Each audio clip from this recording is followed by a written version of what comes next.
Hi my loves, welcome back or welcome to my channel. Welcome if you guys are new. Straight off the bat, I do want to say if I sound a little odd, a little different from usual, it is because I'm coming off a cold. I'm on the tail end of a cold and my voice just is like going weird today. I've been filming a bit, I've been doing the podcast and I feel like it's just strained a little bit. But yeah, I hope it's not too noticeable in my ears. It sounds a bit weird, but hopefully you don't notice it at all. And I really wanted to film this video because I thought it'd be really fun. So yeah. Just wanted to say a little disclaimer. So I feel like recently, over the past few months, I've been slowly unhauling books here and there. I feel like it's been almost a little bit of like exposure therapy for me because I don't unhaul books very easily. I'm always like, oh, I might read it again. I might like, just because I didn't like it, it's still like a pretty book. Like I just make up excuses left, right, center to keep a book on my shelf. However, it's gotten to the point where I have so many books on my shelf that I don't have any room for new books. And that's like not necessarily a problem if you have a big TBR, but my TBR is kind of going downhill. Like there's getting less and less on it, which is great, but it also means making TBR videos and like when I want to just read something, I have very few options. So, and I just think unhauling books is a really healthy thing to do. So I thought today we'd do a little purging unhaul. I have friends coming over tomorrow night and they love to read. So I'm like, whatever I unhaul, I can give to them or I'll be donating it to the charity store near me. I was like, it'll be going to a better home. They're not going to just be going nowhere. It's going to be going to a home that is actually going to get read at. So I thought a really fun way to do this and kind of part one of a bookshelf reorganization series, because I'm very much in need for that as well, is to go through my entire bookshelf, go through each shelf and decide what I'm going to be keeping from that shelf and what I'm going to be unhauling or donating. I figure this is a really quick way to do it. And then once we've kind of gotten everything off the shelves, my next installation in this series is going to be reorganizing my bookshelves. So we're going to get into it straight away because yeah, we've got a lot to do. Okay, usually I keep my top shelves pretty exclusive, if you will. I will not be unhauling any of these books. I do need to reorganize a lot of this, but we basically have, I guess this can be like a mini bookshelf tour as well. We basically have just a bunch of my favorite authors, a bunch of my favorite series. That includes like the Greenbone Saga, Divine Rivals, everything Rebecca Ross, Olivia Blake, and then my beautiful Grishaverse, which is like my all-time favorite series. So all of them I love to bits. I will not be unhauling. I do think there is some reorganization that needs to go on up there. We'll get to that, but yeah, I'm gonna go through the shelves that I'm not unhauling a lot on pretty quickly, and then we'll get to like the actual ones because I have a very interesting system. This shelf here is pretty good, to be honest, as well. Behind my little jelly cats, I have the Will of the Many series, and then I basically just have a bunch of fantasy books. Now, the only one I'm a little bit iffy on is this one by Ava Reid. Now, this is a newer book by her. I got it sent to me kind of recently. It says a visionary, atmospheric, gothic fantasy about necromancy, vengeance, and soul-consuming love. Now, I've only read one book by Ava Reid. That was A Study in Drowning. I actually did enjoy it. I thought it was a good book. I just haven't been like drawn to anything of hers. I don't know, maybe because it's like coming into autumn here. Well, it is autumn. Maybe it's like more atmospheric for this time of the year. Like it's a little bit more gothic. It might be more fun. It says, once there was an island where the dead walked the earth, and 7 noble houses ruled by the arcane secrets of necromancy. A conqueror's blade brought them low, burning their libraries, killing their lords, and extinguishing their eldritch magic. But defiant against the new order stands the House of Teeth and its last living members, beautiful Morosia and her cousin, the uncanny Lady Agnes. It sounds good and it sounds interesting. It is very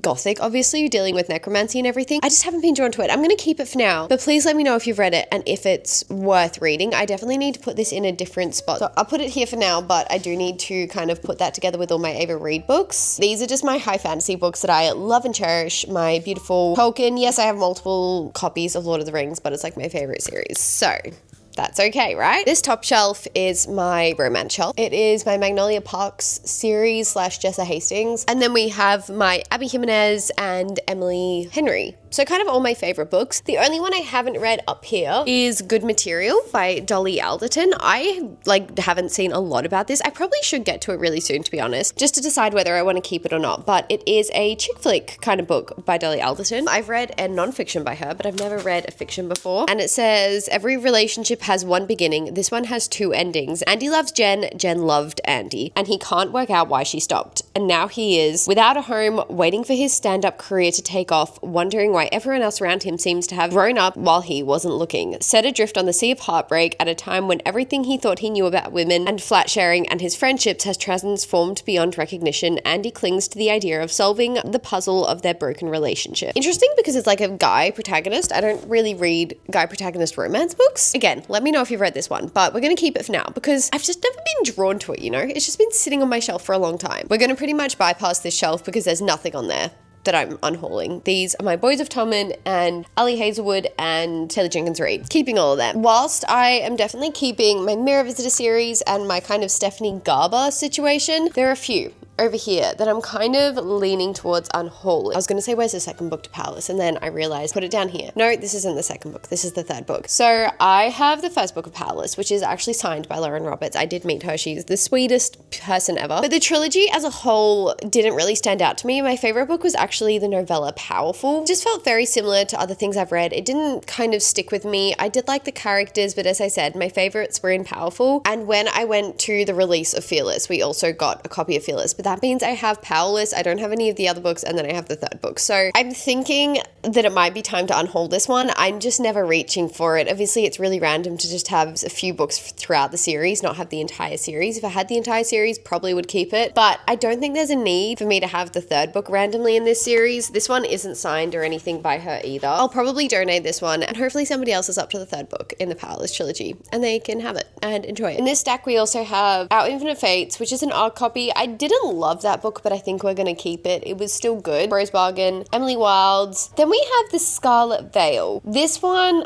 I'm really iffy about. I know it is part of the Serpent and Dove series. I read the Serpent and Dove series though when I was so much younger, and I honestly can't remember very much, but I do think we're dealing with vampires. See, this is what I mean. I'm like, oh, I might read it one day. I might read it one day. Should I unhaul it? It's been on my TBR for like 2 years now. I'm really bad at this. Okay, that one's a maybe, but one I do think we might actually unhaul is Champion of Fate. I just have heard nothing about this and have never really been drawn to it, and I do think it is a romancy, a YA romancy, and I just haven't been enjoying them very much recently. This says, the Aristine is a mythical order of female warriors. While heroes are the ones immortalized in legends, the Aristine is who guides their paths to victory. They the hero makers. Reed, an orphan raised by the order, has always dreamed of taking her place beside her sisters in arms. To do that, she must help first hero achieve glory on the battlefield. Nothing is going to stop Reed until she is assigned to the fiery and infuriating Prince Hestian, and their alliance turns into something more. She starts to question the true cost of becoming Aristine. It just kind of sounds like something I've read before. My friends might enjoy this one more, and like the great thing about having friends that read is that if they really, really love it, I'll be like, great, I'll go read it on Kindle. I just have other fantasies I am much more itching to get to. I feel like I'm really drifting away from romantasy at the moment. I'm just going to keep a very select few of romantasy on my TBR. This might be amazing, okay? Might be a great mistake of me taking it off my TBR, but for the most part, I feel like I'm safe. A big part of this shelf is my Brandon Sanderson shelf. So obviously we're keeping my Brandon Sanderson books, guys, okay? I love them. I think the only one on this shelf that I'm a little bit conflicted about, this one. It was randomly sent to me, the publisher. This is the second book to the Unfated, which is like a Norse mythology inspired fantasy series. And I haven't read the first book and I don't own the first book. It's kind of hard when you've got the second book in a series. Look, I love these covers, but again, it's actually really hard to find the cover of the first book. It's now in like a smaller print, so it's a completely different cover. I have also heard really, really mixed things about this one. I think I'm going to keep it for now, but this one I've heard super, super mixed things about. A lot of people I know really, really didn't like it. And as I said, I haven't been gravitating towards romantasy as much. I will say the main protagonist's name is Freya. It's kind of fun. Please let me know about this one. I know that this is only a duology though as well. Actually, you know what? No, we're trying to be ruthless here. I think I'm going to unhaul this. If I really love it, I can borrow it from the library, but I do not see myself starting this series anytime soon. I'm so grateful that I was sent this one, but I really don't see myself starting it anytime soon. We're trying to be ruthless, okay? We're making room for more books that I am going to enjoy. Her name's Freya though. Got in a weird order for these bookshelves, but it's fine. It's how my brain's working right now. I actually did take this one off the other day, or one book off this shelf the other day so I could fit another book on, and that was Cruel is the Light, just because I have 2 copies. It's actually not a bad book. I don't love it, but I did get the ARC copy for it, and then I also had the normal copy for it. So this one's going to get donated. Really fun book if you like Cassandra Clare. I feel like you'll like it. It's a YA fantasy romance, enemies to lovers. Like, it's really fun, but I have 2 copies of this, so I feel like I don't need 2 copies. The Cursed Melodies by Connie Glynn. I read this one kind of recently-ish. I think I read it earlier this year. Guys, this year is so out of proportion in my head. Like, I don't understand what was last year and what was this year. But anyway, this is a YA fantasy series, or the start to a YA fantasy series, and this was cute. Don't get me wrong, it was definitely cute, but it was very not me anymore. This is a very, very young book. I think if you are in your teens, you will absolutely love this book, especially early teens. I would have devoured this. I would have been so amazed by it. I think it promotes really great values as well to a younger audience, but it is a really young audience, and I do not see myself continuing this series. It's not a bad book by any means. It's just not what I'm reading at the moment. Taste is really changing, and I'm trying to be open-minded about that. Yeah, this is not the kind of book that I would reach for anymore. I always struggle with books when I have duplicates, because I have 2 of Wandering Wild here as well, but I really like Lynette Noni. This is where it becomes a problem. These are all Lynette Noni. Oops, I fell. These are all Lynette Noni. So I have The Prison Healer, obviously keeping that, and then I have 2 versions of the Akane series, because Lynette Noni actually sent me one. So I want to keep both, because this is like the traditional Akane series, and I actually love these covers so much. And then this is the newer Akane series, and then this one as well, I have the novellas included in here as well. I do need to reorganize that. I feel like I just need to put them somewhere else. I think I can use one of them for like display books. We're keeping them because I love that series so much, and those are like my only duplicates apart from Lord of the Rings. They're like my only duplicates I have. I'm allowed duplicates very rarely. Look, we may just go to the bottom shelf whilst we're here. I do not know a lot about these books. These books are like ones I just kind of throw down the bottom. One that I do think I could probably get rid of is actually Sirens by Amelia Hart. I read this one recently and it just wasn't really for me. It was a bit odd. I went into it very open-minded, but it was a very weird kind of book. It's like magical realism vibes, I guess. We're basically following 2 sisters who used to be really, really close, and then one of them moves away. She doesn't really see them. The younger one gets herself into a bit of a situation where she really just needs the support of her older sister. So she goes to find her, only gets to her house and she's missing. Weird stuff starts to happen. The town the older sister is living in is also like very much covered in mysteries and mythologies on sirens that would lure men into the sea. There are a few themes I really, really enjoyed about this, but on the whole, I don't know, it didn't really hook me. I just kind of found it weird. The ending was a bit odd, so I think we can unhaul that. This one kind of hurts my soul to unhaul just because of how beautiful this copy is, but I think I'm going to give it to my friend because I think she'll enjoy it. The pure reason I am unhauling this book, I think, I'm so bad, is because I actually started reading this. I got about a quarter of the way into this when I received it back in 2024, and it was so gruesome. The gore was really intense, and if you know me, I cannot do gore. I absolutely cannot do gore. I think this one's going to have to go to someone. Look, I do think my friends are going to really like this one, but it's a high fantasy, I believe. It says, Jai is nothing more than a royal hostage and a lowly servant to the empire that slayed his family and now rule his people. He served the old emperor for most of his life and only watches from a distance as the empire grows more powerful. A new alliance is to be formed as the young prince is betrothed to Princess Erica of the Dusk Kingdom. The princess brings with her a gift, dragons. Only Dusk royalty can soul bond these magical creatures and draw on their power and strength. So it was really cool. It was just really gruesome. Everything else here, we have a few Ava Reid books, so when I do my reorganization, I'll make sure they're all together. This one I'm on the fence about. It's the Book of Doors. It says, if you could open a door to anywhere, where would you go? New York bookseller Cassie Andrews is living an unassuming life when she is given a book by a favorite customer. At the very front of the book is a handwritten message. This is the Book of Doors. Hold it in your hand, and any door is every door. Cassie soon discovers that the book bestows extraordinary abilities to whoever possesses it, and that there are other rare books just like it. But where there is magic, there is power. And where there is power, there are people who will stop at nothing to possess it. It sounds kind of interesting. I haven't ever been really drawn to it, but I do think it could be fun actually. I think I'll keep this one for now, just because I feel like it's kind of a cozy book. Whenever I hear New York bookseller, I think of you. If you've watched it, you'll understand. Probably do not need a duplicate of A Harvest of Hearts, but I got sent 2 versions. I actually have a thing for crinkled edges, so I might keep this version and then donate or give away this version. This is a paperback. It has sprayed edges, but I don't know. I've always been drawn to like weird crinkle edges. What are they called? These ones. I can't explain it, but can you see that? Deckled edges. Is that what they're called? I prefer deckled edges over sprayed edges. So I think I'll give this to my friend.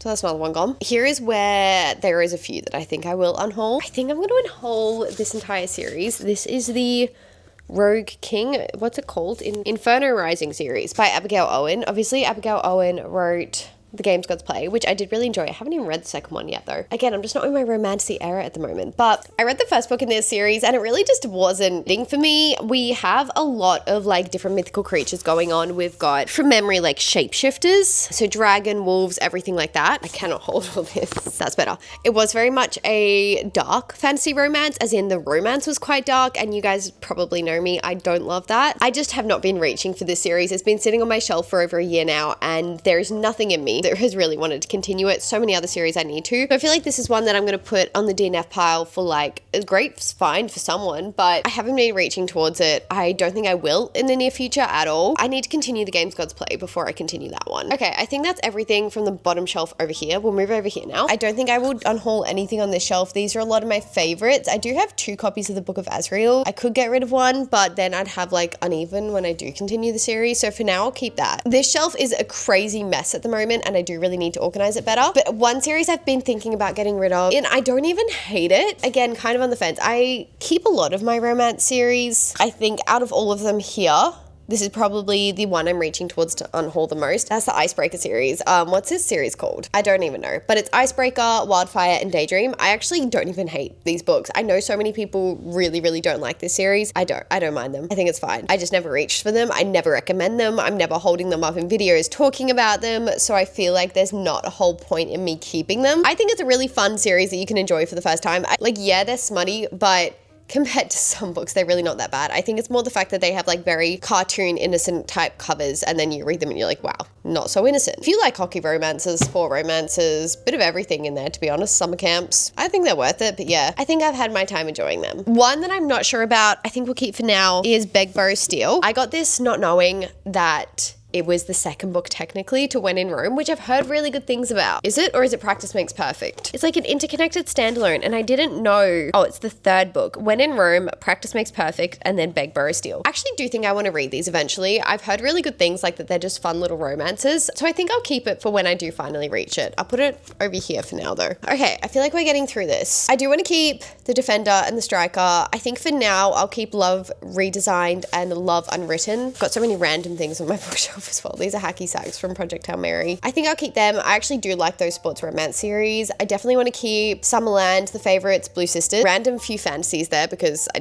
couldn't fit them anywhere else. For now, I'll keep this series, but this series is very close to being goodbye. I actually think I might unhaul The Wall of Winnipeg and Me. I don't mind Mariana Zapata. I liked All Roads Lead Here, so I'll keep that one, which is down the bottom here. But this one, I don't know, it's like a slow burn, famous football player. It is the Amazon copy when it was indie published first, so it's very heavy. I just didn't love this one as much. I think it's like a marriage of convenience. Yeah, like his personal assistant marries him for like press or something. I read this in my like heavy romance era. Yeah, I don't ever think about it, to be honest. Definitely keeping Red, White, Royal Blue. I'll keep my Elsie Silvers. And yeah, last shelf, guys. Okay, so we have the Crescent City series that's kind of scattered through here. I need to put them together at some point. The one I'm most confused about. So I read To Bleed a Crystal Blue, and we all know I really didn't like this series. And then I got sent the second one, which I felt really bad about. A few of you in my comments said that the second one is actually so much better than the third one. So now I'm like, oh, do I continue it? Like, do I give it another chance? I'm going to keep it on here for now, just because I have the second book already. And I need you to let me know if it's worth continuing. But I did not like the romance in this at all. I don't think I need In a Place of Darkness. I like to keep thrillers for when I'm in a slump and I want to just pick something up, but I don't think I need this one. It's really, really big. I think Old Freya would have loved this, but I don't think it's not really the thriller I'm kind of gravitating towards anymore. It is a detective story and we are just basically hunting down a killer. I think I've realized that I prefer movie or TV show versions of that, not necessarily books, because I think sometimes they can be quite slow. Okay, one I do think I can get rid of is Here's a 10. This is a soccer romance. I don't know why I have it.